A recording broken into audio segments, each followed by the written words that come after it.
This is Passport to the Peculiar. I'm Doug Dvorak, your guide through the shadows and sunlight of our planet's most peculiar corners, where curiosity is your compass and the journey is just the beginning. But wait, did that just happen?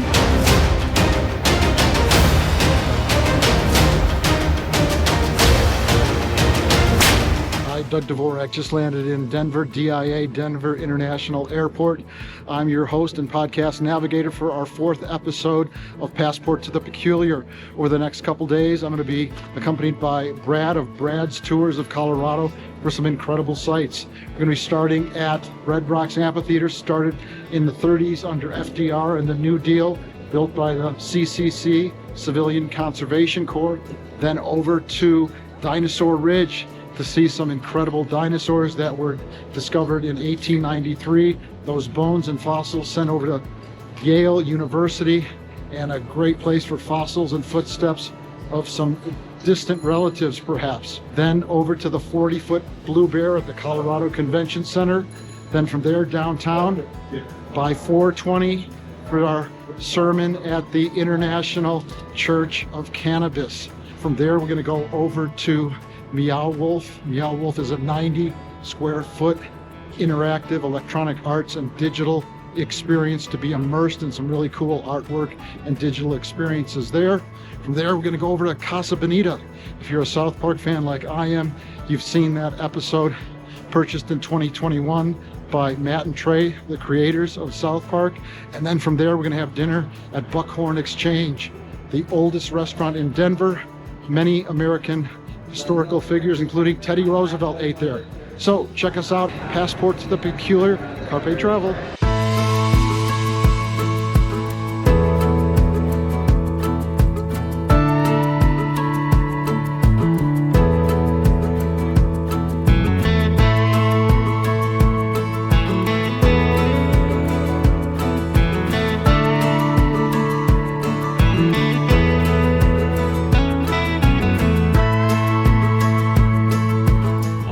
Through the town of Morrison and on up to Red Rocks. The Red Rocks, of course, is internationally known as one of the best places to have a concert. Willie Nelson says, I'm from Texas and I love Texas, but my favorite place to play is Red Rocks.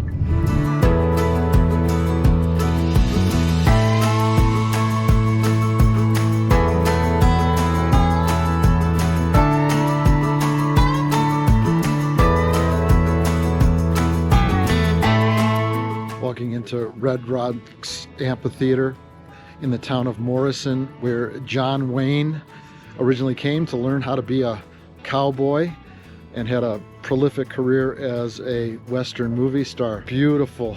Started in the 30s, purchased by an individual who made his money buying Cosmopolitan magazine, turned it around, flipped it, and bought Red Rocks. It's now owned by the City of Denver Parks and Recreation, holds about 10,000 people.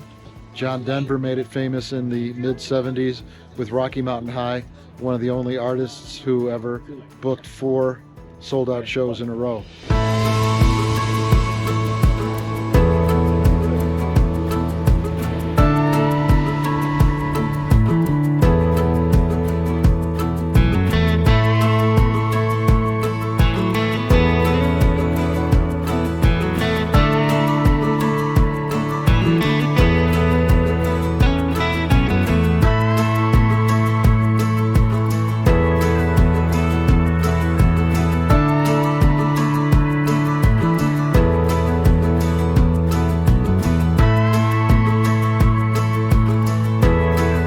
Music was banned for several years after Jeff Latoll played because hard rock, and it created a riot kind of out here. All right, we're coming up to Dinosaur Ridge, where they actually have footprints of dinosaurs on the cliffs in the sandstone. This used to be a riverbed out in here.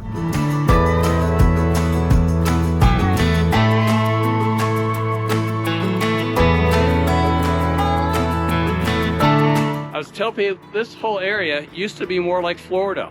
We had crocodiles out here, and there was a riverbed, and that's what dried up to give us a sandstone, And up a little further, we're going to see footprints of dinosaurs that when it dried out, the riverbed became sandstone and the footprints were left in there. Here we can see some of the footprints that were left by the dinosaurs. And we kind of found this area back in 1936 when they decided to build a road out here. So before that, no one really knew that this existed. Of course, we preserve all the dinosaur footprints out here because it is unique. Throughout the entire area, though, of Denver, Colorado Springs, we have found different dinosaurs. Our state dinosaur is the Stegosaurus. We have the Apatosaurus and many other dinosaurs. We could say Colorado used to be part of the Jurassic Park. A lot of the dinosaurs came during that period. Hi, my name is Butch with the Morrison Inn Restaurant in Morrison, Colorado. Anytime you'd like to stop by and have some great Mexican food and a margarita, we'd love to have you. You can also visit our website at morrisoninn.com. Thank you.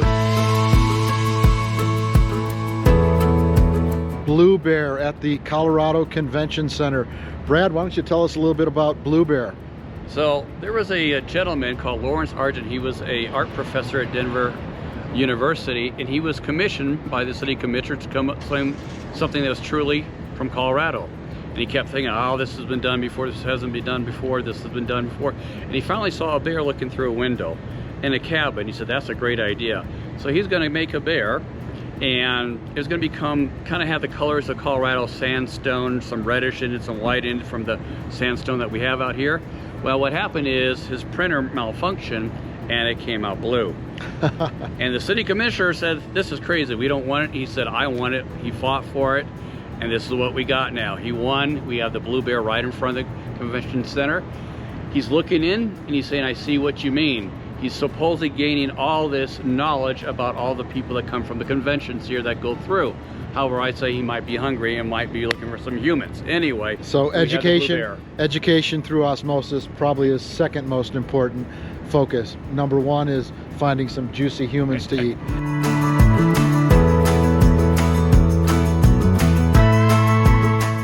So the statue that you see in front of you is called the End of the Era statue, because the Indians, the Arapaho and the Ute Indians that lived out here, Cheyenne, depended upon buffalo for everything, for their food, for their clothing, for their tools. So that's the statue to kind of commemorate the end of the era, because once the buffalo were gone, their way of life was gone. Up there, that is a gold dome.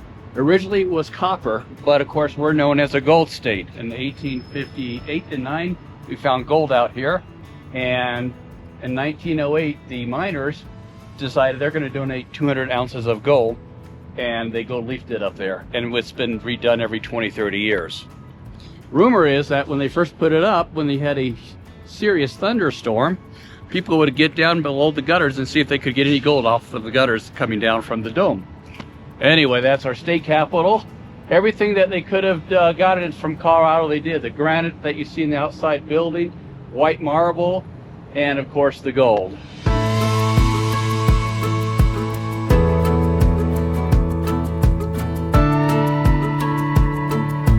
Howdy. How are you? Welcome.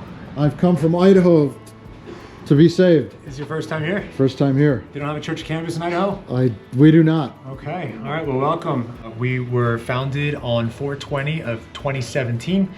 And so we are going into our 8th or 9th year now. The church is a 501c3 nonprofit religious organization that welcomes people of all religious backgrounds and faiths. What we call our faith here is elevationism, which is really about being the best version of you. So you can be an elevationist Jew, an elevationist Christian, an elevationist atheist. It's all about elevating yourself to the best version of self. We believe cannabis can help you do that. We don't tell you which God to pray to. We don't tell you which book is right. We don't tell you how much weed to smoke. This is a safe place for people who use cannabis in their spiritual journey.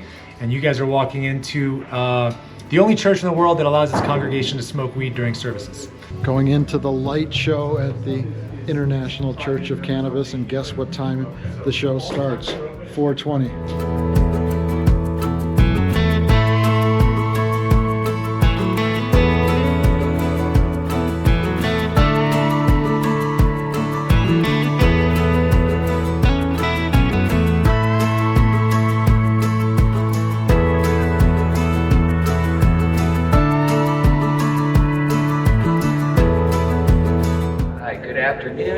everybody, and welcome to the International Church of Cannabis.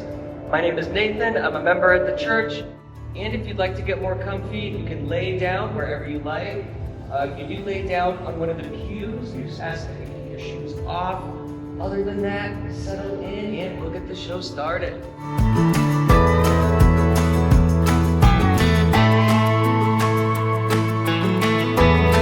In Lakewood, Colorado, making a stop at the world famous Casa Bonita.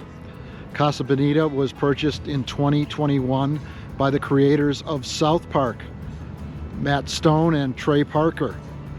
I've been told that there's a 3-story cliff where cliff divers dive into a pool. Unfortunately, they're closed today, but always a good time. I heard the food's pretty good and that it's quite a show to see the indoor cliff divers. Casa Bonita. There's also a South Park episode called Casa Bonita.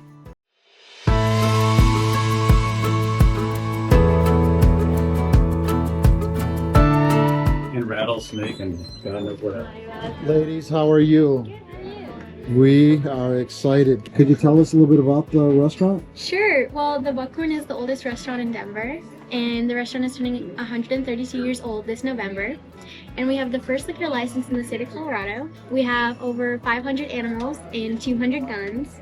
All of the animals in the restaurant are real. Our bar was imported from Germany. Can I take a look around? Sure.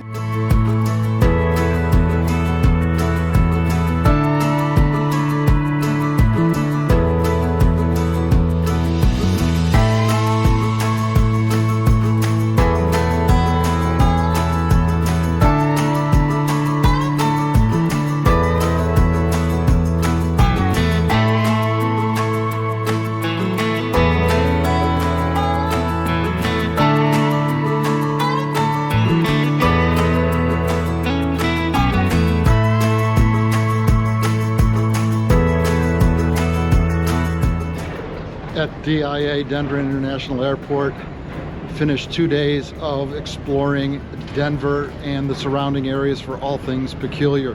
Casa Bonita, state capitol with 200 ounces of gold leaf on the top, the 40-foot Big Bear, the International Church of Cannabis, Dinosaur Ridge, and Red Rocks. Denver is truly an amazing city with some unique and peculiar sights for you to see. Carpe travel.